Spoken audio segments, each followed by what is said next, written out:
Lord. Good morning. ప్రభువైన యేసుక్రీస్తు నామంలో ఈ ఉదయకాలపు శుభవందనాలు మీ అందరికీ తెలియజెప్తున్నాను. అమ్మ, అందరు బాగున్నారా? ఎలా ఉన్నారు? దేవునికి మహిమ కలుగును గాక. మీరందరూ కూడా బాగుండాలని మనస్ఫూర్తిగా ప్రార్థన చేస్తున్నాం. దేవుడు ఖచ్చితంగా మనందరి ప్రార్థన వింటాడు. ఈ చివరిలో డిసెంబర్ నెల చాలా కష్టతరమైన నెల. ఎందుకంటే సంవత్సరం అంతా దేవుడు మనల్ని ఎంతగా కాచి కాపాడాడో దుష్టుడు కూడా అంత కనుపెట్టి మన మీద ఉంచుతాడు. ఎందుకైనా మంచిది అమ్మ, మెలకువ కలిగి ప్రార్థన చేసుకోండి. ఇంకా ప్రతి విషయంలో దేవుని కృతజ్ఞతాస్తుతులు చెల్లించండి. మూడవదిగా దేవుని యందు ఎల్లప్పుడూ ఆనందించండి. ఎందుకంటే అది దేవునిలోనే ఉండాలి. నేను దినమున ప్రభు మనతో మాట్లాడారు కదా, శ్రద్ధ కలిగి ఉండమన్నాడు. ఎందులో శ్రద్ధ?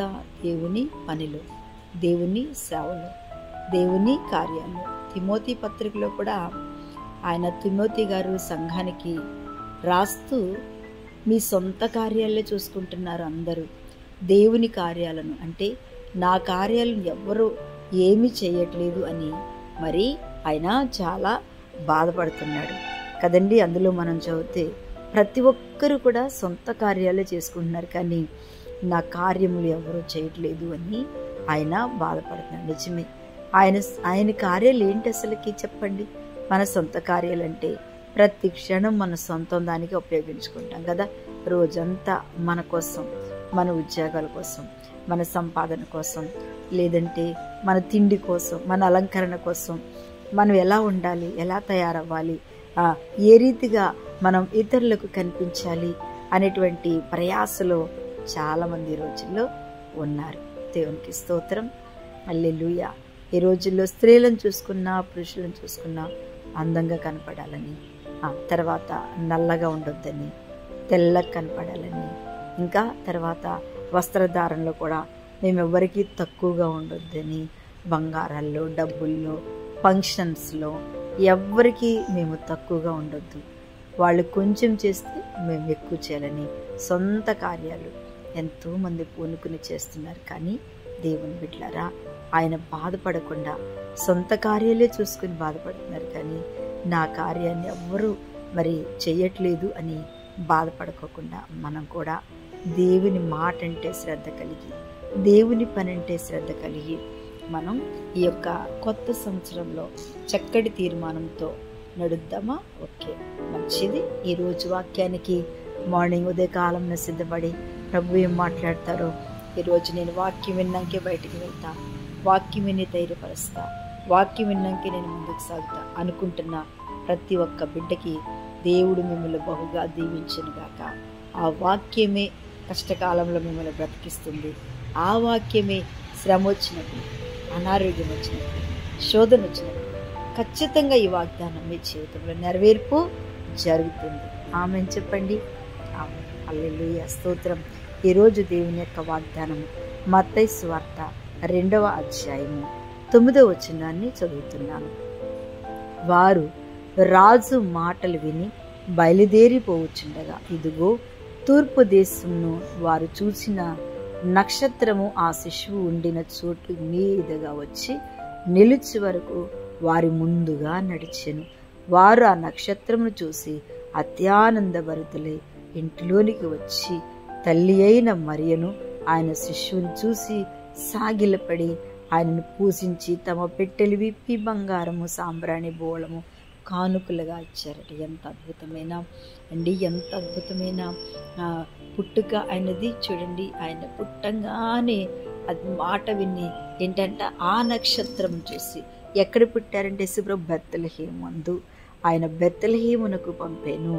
దేవునికి స్తోత్రం. పైన ఆయనకు పూజింపునట్లుగా నాకు వర్తమానం తెమ్మండి, వారు బెత్లెహేమునకు పంపాను. వారు ఆ మాట వినంగానే ఏం చేశారటండి, బయలుదేరి పోవచ్చుండగా తూర్పు దేశపు ఏంటంటే తూర్పు దేశమున వారు చూచిన నక్షత్రం. దేవుని స్తోత్రం.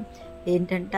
నక్షత్రం. ఈ రోజున దేవుడు మనందరము కూడా అదే ఆకాశంలోనే ఆ చుక్కలు చూడండి ఎంత అందంగా కనిపిస్తాయో. ఆకాశం అంతా అలంకరించబడి ఉంటాయి కదండి. ఆ చుక్కలు చక్కగా మనం రాత్రిపూట అవి అలంకరించబడి ఉంటే ఆ చుక్కలను చూసి ఆ నక్షత్రంను చూసి ఎంతో ఆనందపడతాం. ఇది చాలా దర్శనం కదండి. ఈ దర్శనం ఎవరితో చెప్పారు? అబ్రహాముతో దేవుడు చెప్పాడు కదా, అబ్రహామా, ఇదిగో నువ్వు సంతానం లేని వాడై బిడ్డలు లేరని బాధపడుతున్నావు, కానీ నీకు ఆకాశం వైపు చూసి ఆ నక్షత్రం లెక్కపెట్టు, ఎన్ని నక్షత్రాలు ఉన్నాయో అంతమంది సంతానం నీకు ఇస్తానన్నాడు. నిజంగా దేవుడు ఈ నక్షత్రాన్ని ఎందుకు కొనుక్కున్నారో అందుకని మన ప్రతి ఇంటి మీద స్టార్. దేవుని స్తోత్రం చెప్పండి, హల్లెలూయా. అందరూ ఎవరింటి మీద స్టార్ ఉందో నిజంగా వారి ఇల్లు క్రైస్తవ ఇల్లు అని ఏంటంట తొలదోగుతుంది కదా. అన్యులైతే దీపాలు పెట్టుకుంటారు.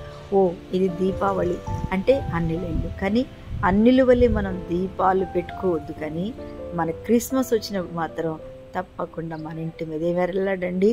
నక్షత్రం. దేవుని స్తోత్రం, స్టార్ వేలాడుతుంది. ఎందుకంటే మేము కూడా దేవా చీకట్లో ఉన్న అనేకమైన ప్రజలకు ఈ నక్షత్రంలాగా ప్రకాశిస్తామని దేవునికి ఒక మంచి గుర్తు. ఆమేన్, హల్లెలూయా.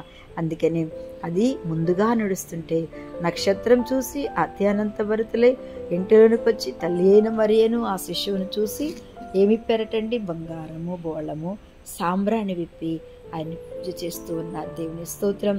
తినటానికి ఆహారం లేకుండా కనింది, ఉండడానికి ఇల్లు లేకుండా నడిచింది, ఇంటి ప్రసవించటానికి స్థలం లేకుండా ప్రసవించింది. కానీ ఆయన ఎప్పుడైతే ఈ భూమి మీదకి వచ్చాడో, ఆయన ఎప్పుడైతే జన్మించాడో నిజంగా వాళ్ళ యొక్క తలరాత మారిపోయింది కదండి.